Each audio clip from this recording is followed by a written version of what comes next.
Hello, in this lesson we'll talk about how to view and manage your course program and content using the available features in SendPulse.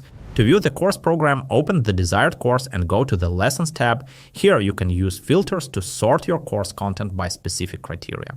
Click Filter and choose a criteria such as creation date, course content, rating, access, or pricing plans. While browsing the course content below, you'll find key information about the course, section titles, lessons, and tests, the number of students who have completed each lesson, the average rating and number of ratings, pricing plans, and the creation date of each course element. Click the three dots next to any course item to open a list of available actions. Edit, update access type, copy to another course, copy public link, or delete.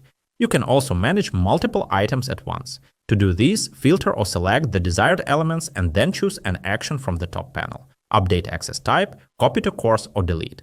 As shown in previous lessons, you can also configure access to course elements, lessons, tests, and sections directly in the course builder. To do this, find the desired element, click the three dots, and in the Settings panel choose Access.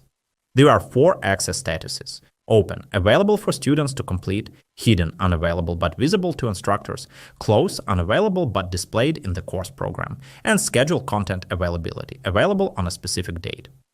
To save the changes, click Apply and then click Save or Save and exit from the SendPulse course builder.